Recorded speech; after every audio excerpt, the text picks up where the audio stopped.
আসসালামু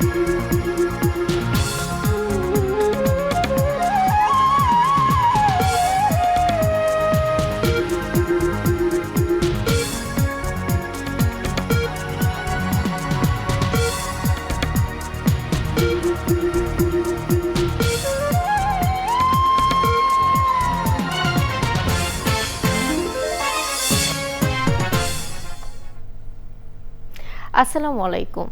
আমন্ত্রণ জানাচ্ছি sweet agrovet limited channel I কৃষি সংবাদের সঙ্গে আছি আমি ফারহানা ইমা। এখনকার সংবাদ আয়োজন একই সঙ্গে চ্যানেল আইয়ের ইউটিউব চ্যানেল এবং চ্যানেল আইয়ের ওটিটি প্ল্যাটফর্ম আইস্ক্রিনে লাইভ স্ট্রিম হচ্ছে। কিশোরগঞ্জে সরকারিভাবে ধান সংগ্রহ অভিযান চলছে। বোরো মৌসুমে জেলার বিভিন্ন উপজেলায় একযোগে এই কার্যক্রম জেলা থেকে প্রায় 18,500 মেট্রিক টন ধান সংগ্রহের আশা করছে সরকার। কিশোরগঞ্জ থেকে এসকে রাসেলের তথ্য ভিডিও চিত্রে রাজীব আহমেদের রিপোর্ট। সরকারের সিদ্ধান্ত অনুযায়ী 3 মে থেকে বিভিন্ন জেলায় আনুষ্ঠানিকভাবে শুরু হয়েছে ধান সংগ্রহ কার্যক্রম। জেলা খাদ্য নিয়ন্ত্রক অফিস জানিয়েছে, জেলার 13টি উপজেলা থেকে সরাসরি কৃষকদের কাছ থেকে ধান সংগ্রহ করা হবে। এই কার্যক্রম চলবে 31 আগস্ট পর্যন্ত।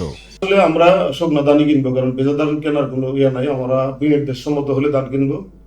আমরা সব কৃষকদের বলে দিয়েছি যে তোমরা দ্রুত ধান শুকাও, যে যেখানে পারেন আমরা ধান কিনবো, এবং এটা সারা জেলায় আমাদের মাইকিং হয়েছে।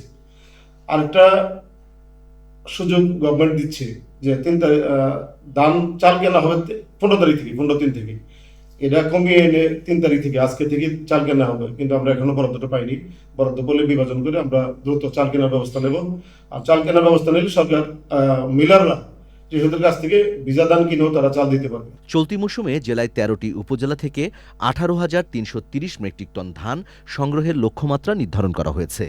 তবে প্রতিকূল আবহাওয়ার কারণে ইতোমধ্যে প্রায় 10,000 হেক্টর বোরো ধানের জমি অতিবৃষ্টি ও উজানের ঢলে তলিয়ে গেছে। Rajib Ahmed, Channel I. টানা বৃষ্টি আর পাহাড়ি ঢলে হবিগঞ্জে 11,000 হেক্টর বোরো জমির পাকা ধান পানিতে তলিয়ে গেছে। ক্ষতির পরিমাণ ক্রমেই বাড়ছে বলে জানিয়েছে জেলা কৃষি সম্প্রসারণ অধিদপ্তরের অতিরিক্ত উপপরিচালক দীপক কুমার পাল। তিনি জানান, তলিয়ে যাওয়া জমির মধ্যে প্রায় 8,830 হেক্টর পুরোপুরি এবং 2,370 হেক্টর আংশিক ক্ষতিগ্রস্ত হয়েছে। আরও 4,000 হেক্টর জমির পাকা ধান ঝুঁকির মধ্যে রয়েছে। পানি বাড়লে ওই জমিগুলো তলিয়ে যাওয়ার আশঙ্কা রয়েছে। এবার হবিগঞ্জে বিভিন্ন হাওরে 1,23,844 হেক্টর জমিতে বোরো ধান আবাদ করা হয়। এর মধ্যে 26,000 হেক্টর জমির ফসল কাটা হয়েছে।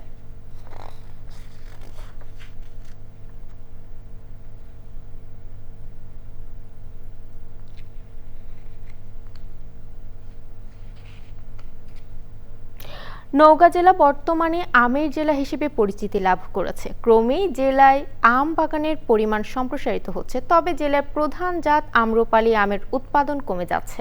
বাগান মালিকরা ঝুঁকে পড়ছেন অন্য জাতের আমের দিকে। নওগাঁ প্রতিনিধি ইমরুল কায়েসের তথ্য ভিডিও চিত্রে আলমুকসিদের রিপোর্ট। এ জেলার সবচেয়ে বেশি আম বাগানের পরিমাণ হচ্ছে আম্রপালির। এই আম্রপালি আম গত 2 বছর থেকে পর্যাপ্ত মুকুল আসলেও আমের গুটি তেমন আসছে না।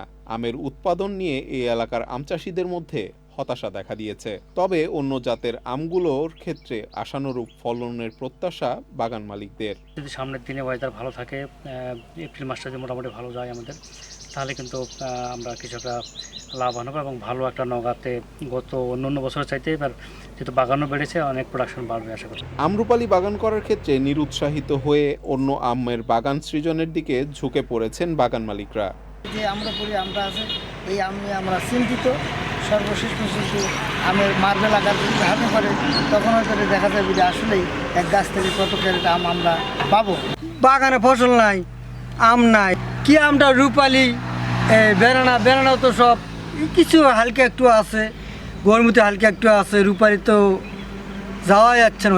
কৃষি বিভাগ বলছে আমের উৎপাদন আবহাওয়া অবস্থার উপর নির্ভর করে। এ পর্যন্ত আমের অবস্থা ভালো, মুকুলও ভালো এসেছিল। মাঝখানে কিছু ঝড় বৃষ্টির কারণে মুকুল ঝরে পড়েছে। তবে যেটা বলা হচ্ছে যে আম্রপালির মুকুল মানে আম ঝরে পড়ার হার বেশি, এটা ভ্যারাইটিগত কিছু বৈশিষ্ট্য আছে। জেলায় চলতি বছর মোট 30,310 হেক্টর জমিতে আম বাগান হয়েছে। এর মধ্যে কেবল আম্রপালি আমের বাগান রয়েছে 18,521.50 হেক্টর জমিতে। আল মুকসিদ, চ্যানেল আই। নড়াইলের রাইস ট্রান্সপ্লান্টারের মাধ্যমে ধানের চাষাবাদ প্রযুক্তির সম্প্রসারণের লক্ষ্যে মাঠ দিবস হয়েছে। অনুষ্ঠানে প্রধান অতিথি ছিলেন কৃষি সম্প্রসারণ অধিদপ্তরের পরিচালক ডক্টর মোহাম্মদ হযরত আলী। বিশেষ অতিথি ছিলেন কৃষি সম্প্রসারণ অধিদপ্তর খুলনা অঞ্চলের অতিরিক্ত পরিচালক মোহাম্মদ রফিকুল ইসলাম। মূল প্রবন্ধ উপস্থাপন করেন সিমিট বাংলাদেশ যশোর অঞ্চলের আঞ্চলিক সমন্বয়ক মোহাম্মদ জাকারিয়া হাসান। অনুষ্ঠানে স্বাগত বক্তব্য দেন নড়াইল সদর উপজেলা কৃষি কর্মকর্তা কৃষিবিদ মোহাম্মদ রুকনুজ্জামান।